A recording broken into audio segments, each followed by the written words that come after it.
Welcome to today's edition of Diary of a Tax Practice Owner. I am back with Jessica. Say hi, Jess. Hello, everyone. And we are continuing our special series on really spilling the tea. So Jess is here with us today, and what we want to talk about is PITA clients.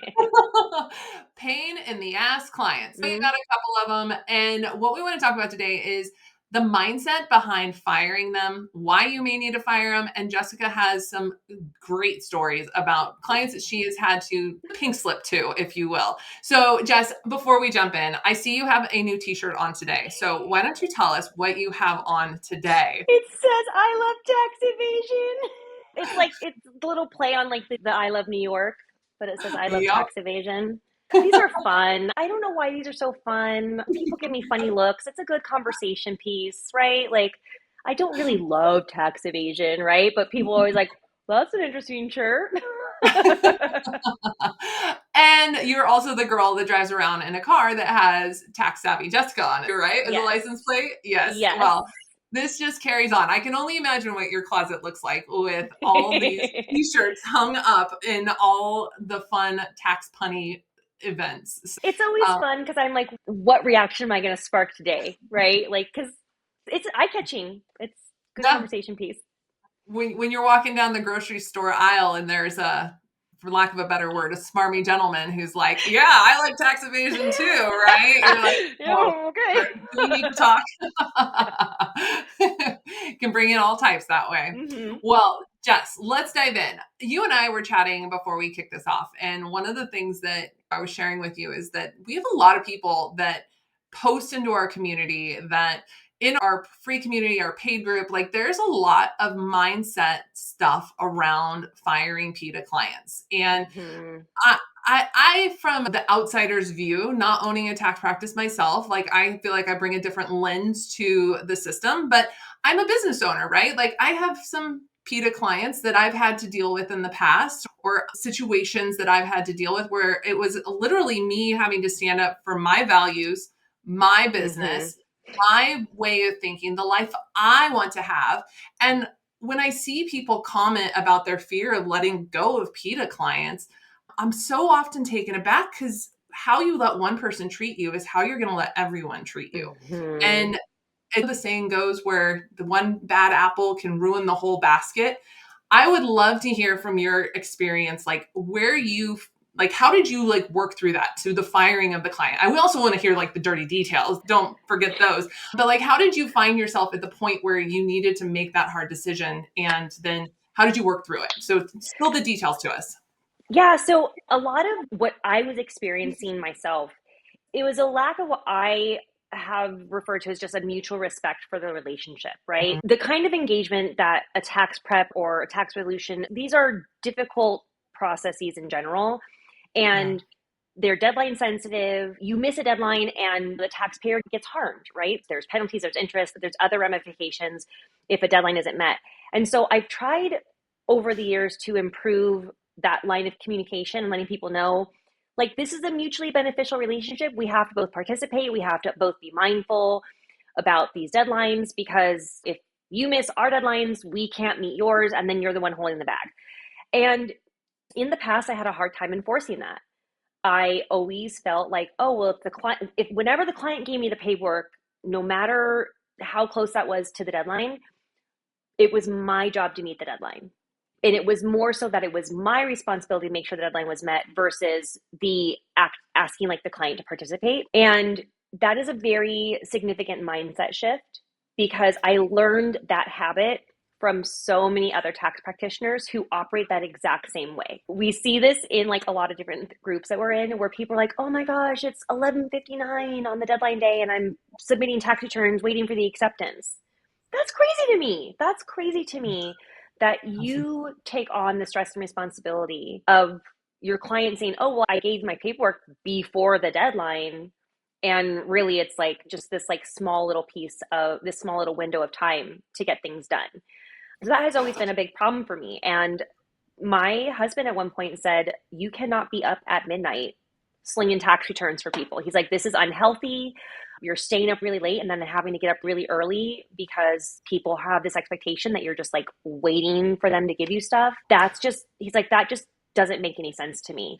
So that was just a really big mindset shift for me to finally say to myself, this isn't healthy for either of us to be in this like constant state of emergency because of lack of proactiveness on usually the client's part. Can I ask a personal question? How did situations also impact Jessica at home? It was really rough because whenever I would have a client that would come to me very late with the expectation that I would get it done by in many cases, they're looking at their deadline to file the return because it's not my deadline, right? I'm just here to facilitate, hopefully getting it done by that deadline. But it's not my job to make sure that deadline is met if you are not able to also meet me halfway. I mean, there were many times where it would really impact my mood because when you really start to peel the layers back of like what it means, it just felt very disrespectful that my time was not of a saint, like my time with my family and my well-being and what I was hoping to get out of owning my own business with the flexibility that I was trying to reach. The clients who would come to me at the very last hour and still have this expectation that, oh, well, you're just going to get this done because I gave it to you. It felt like they didn't view my time to be as valuable as theirs, right? Yeah. Because they decided to provide what I needed on their own timeline, not the timeline that I had said I need it by to get this done smoothly, accurately, whatever. And it was really frustrating. I did hold a lot of resentment, especially with trying to work with those clients moving forward and in the future. Because every time now I'm like, is this going to be normal? Am I always going to have to be working until midnight because you couldn't take a day out of your life to make sure that I got this on time? I'm just always going to get it at the very last hour. And it was very uncomfortable. And I would say probably it bled over into how I worked with other clients and how I interacted with them. It just soured a lot of the feeling about the work that I was doing. So I appreciate that because I think that whole basket analogy, right? That one apple, like you start making these little concessions bit after bit. And it's almost like you were also giving the most valuable parts of what you could give to your family, to your clients to help accommodate them and their needs, right? And I feel that because I did that in my business when I was getting started. And I think every business owner that's getting started has to do a little bit of that, right? Like it's the hustle phase of a business. But there was a point where you shifted. And I would love to hear like before we like jump into that like point where you shifted, give us some dirty details. Like tell us about a client that like you decided like, this is the point where I have to start standing up for me and my family and my needs and my business. So I think one of the turning points for me, at one point, I had like multiple channels of communication where clients would connect with me. So when you think about how overwhelming this could be, I had DMs on Instagram, DMs on Facebook, DMs on X. I had email. I had my business cell phone number, my business cell phone text messaging, my client portal. So just with that alone, that's 7 channels. I had to count for a minute. 7 channels. The channels. Yeah, it's 7 different touch points to check to make sure I had all the information that I needed. And so I recall at one point, and this hasn't been an isolated incident. One thing that I am always very aware is the type of work that I'm performing is it's an intimate process. I know everything about these people. I know when they get married, when they get divorced, when someone dies in their family, when they have a baby. Like I know all of these things. I have all the information that I need to go steal a million identities and live somewhere free of criminal prosecution, right? So you have to know a lot about your clients. And understandably, when you're dealing with somebody's money, there's always an undertone of emotion and there's pain, right? Like parting with your money is painful, right? So there's that. I'm always aware of that. And what's difficult is sometimes people act they have an emotional reaction to our engagement. Now, The difficult thing is if you are having an emotional reaction to something, contacting me within a very like short time frame. I'm talking like within 20 minutes. If you have contacted me in all 7 of those channels. And again, this has not been an isolated incident for me. I have had at least on probably 4 different occasions, 4 different clients have done this. And again, they get the block, they get all of this, and they get like a stern like, "Hey, this is your warning. We can't do this. This is not professional." But if you are feeling so strongly about something that is going on with what we're working on, to where you can't even wait for me to like respond within what would be a normal time frame, and you call me, you text me, you email me, you DM me on Facebook and Instagram and in the portal, and you do all of those things within like back to back, thinking that, oh well, she didn't respond to me here, she's going to respond to me there. That does not, like, I look at that as that's a very intense reaction, and it can be a little bit scary because I don't know where that is coming from. And so on a couple of occasions I've had to say to clients like, we need to practice professional communication. Like, these are the business hours, these are the expectations for when we're going to potentially connect again, or when you can expect a resolve from the team. We're here to serve you, but we also like have lives, and it's extremely inappropriate and so stressful to go to all these different places and have the same person like just angrily like typing like, I need to get a hold of you. And I'm like, why? Like, so you can't log into your client portal that is like an urgent, I must speak to you now, and like allows you to have a demanding kind of reaction to me. And I don't respond well to people who are demanding, especially because with every engagement, I try very hard to maintain a level of decorum and professionalism.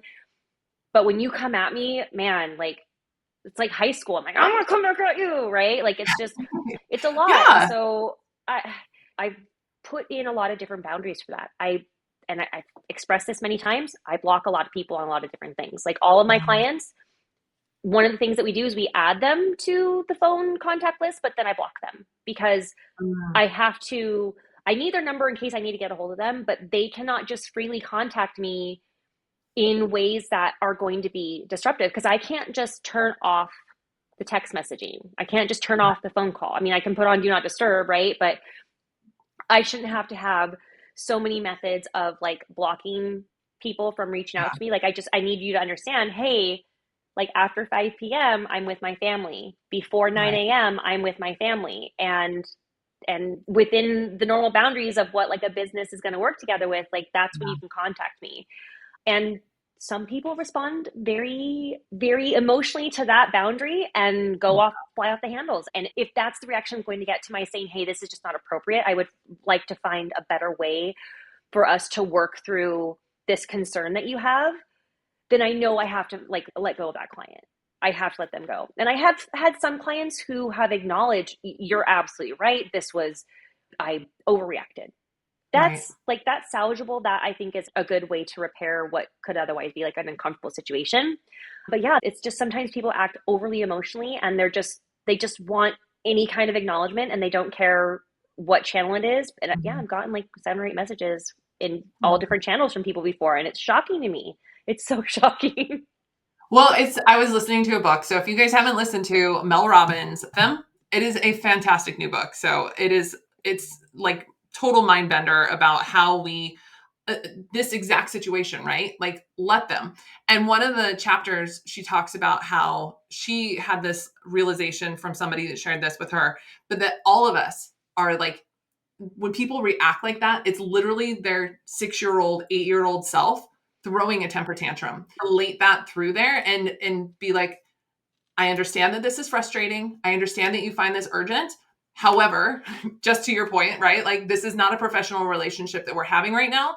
This is not going to, like, I can't stand for this. Like, you literally have to give them the boundaries that you would give your 6 or 8-year-old and say, this is how I expect to be treated. And so if you can look at it that way, like for you tax preparers and our tax pros and anyone out there that's had to deal with these situations, don't just accept it. You can't just let them treat you like that, because it'll happen again and again, and it will get worse. It will get worse. But I wanted to share that, because when you can approach it from that direction and realize that you are literally having to step into a parenting relationship with this person at this moment, because they don't have the emotional acuity to do it themselves, you have to sometimes call them on that. And the good ones are going to say, oh my gosh, you're right. I'm so sorry for doing this. I now understand like how we can work together more effectively.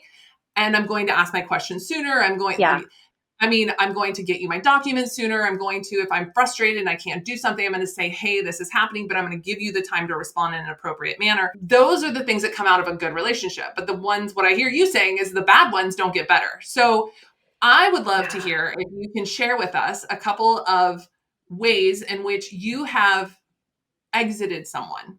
What is the process that you've gone through, and share with the people so that they can see, like when they bump into these situations, like they now know, okay, I can set the boundaries and I can communicate the boundaries. Chat GPT, also friends, is a great way to Yes. remove more Oh, emotionalness out of it. Like go and rage right to them, put it in Chat GPT and say, I I need this do to be that. more collaborative, I do it. friendly tone. Can you please help me hold the boundaries with this person that are still in a professional relationship, and let it rewrite and take the emotion out of it for you? That is a game changer for me. And I know, Jessica, you love that too. I But do. ChatGPT can be your therapist in that moment and help you fire them with dignity, if you will. Exactly. So probably one of the better examples I can provide is this was a couple of years ago. I think it actually might have been closer to 3 years now. But I had onboarded a new client. It was a referral from a friend. And for all intents and purposes, the engagement was fine. There was no issue. Those of you who are familiar with my process, about 3 or 4 years ago, I adopted a policy where I provide a communication agreement to my clients where we're both agreeing to what the related deadlines are going to be that we're going to work together.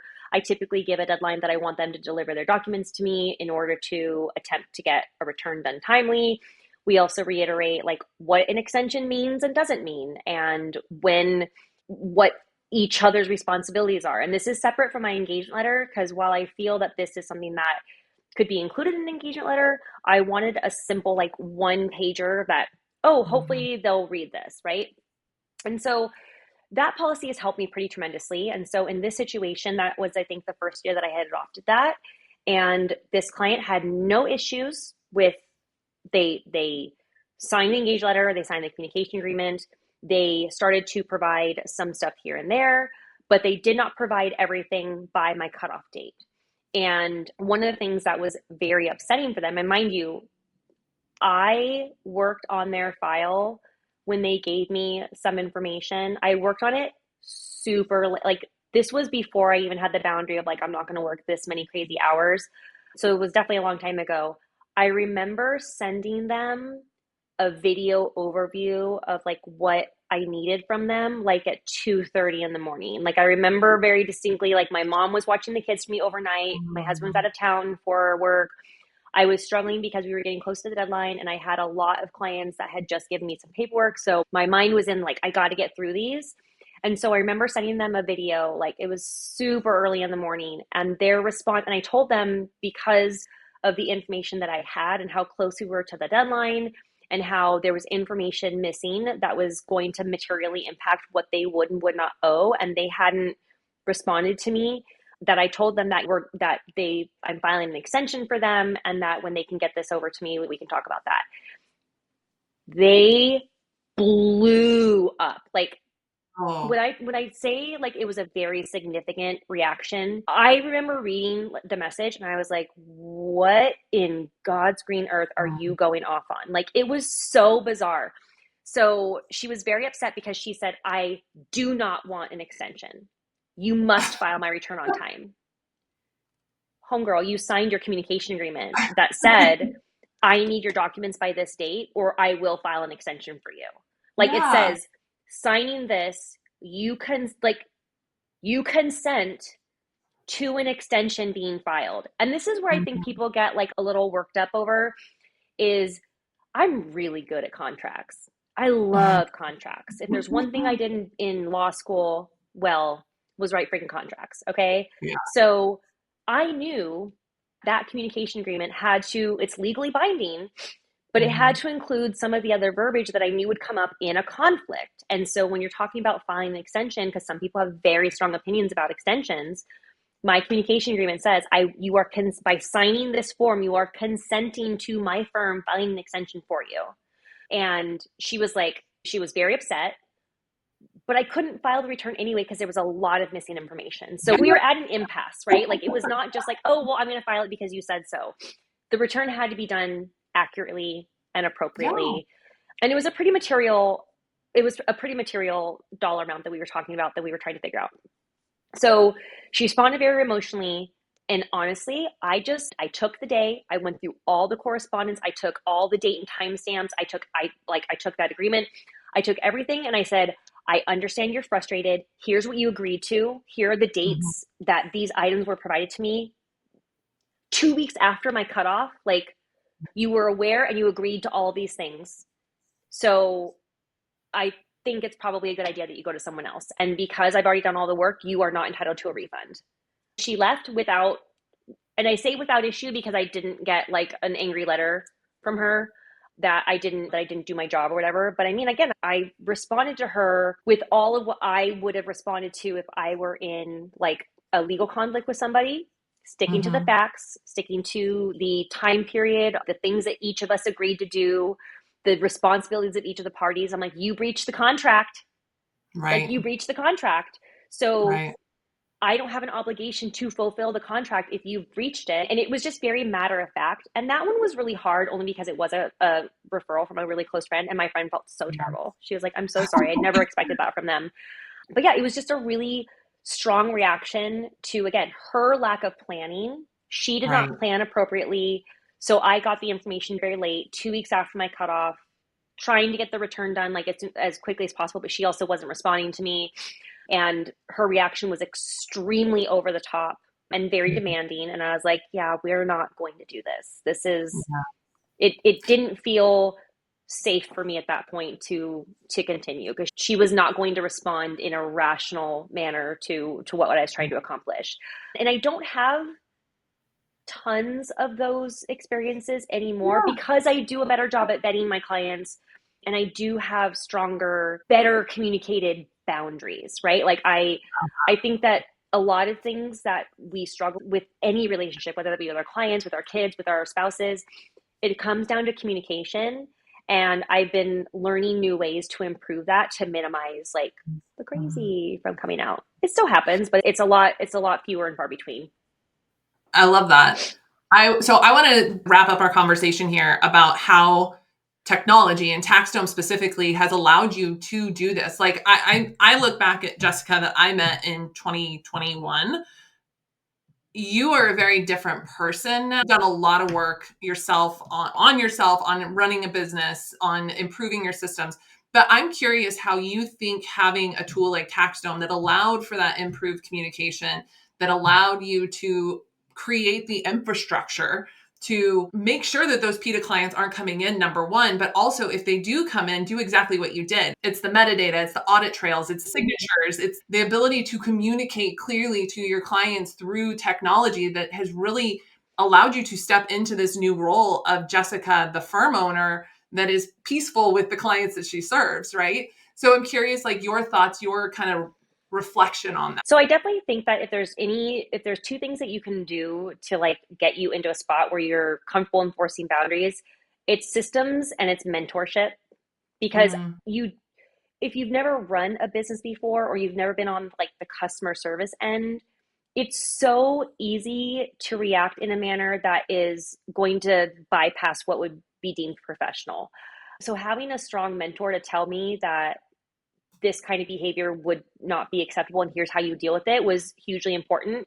But then also getting the guidance on how can I roll this into the actual systems process. And so having an appropriate method for how the documents get received, how they're received and cataloged, how we have these other agreements that we present people so that we are properly and effectively communicating everybody's expectations, right?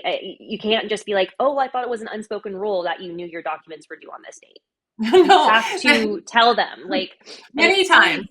Yes, many times. And so it's definitely not something that you're going to like learn overnight, and it's going to be extremely uncomfortable, especially if you already don't have a backbone and can't be, and you're not confrontational, because you have to be confrontational. Like you can be confrontational and not be disrespectful, because sometimes like you have to grab the bull by the horns and be like, hey, we are not going to react. We're not going to do this. We are not going to be disrespectful to each other and derail all the hard work that we put together.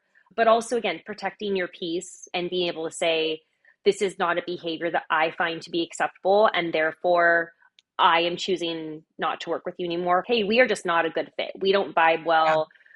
That's also really hard. But once I learned to not be a professional tolerator of the poor Ooh, behavior, that yeah. helped me tremendously, because now I could see myself that it wasn't just disrespect to me anymore. It was disrespectful to my team, disrespectful to my family.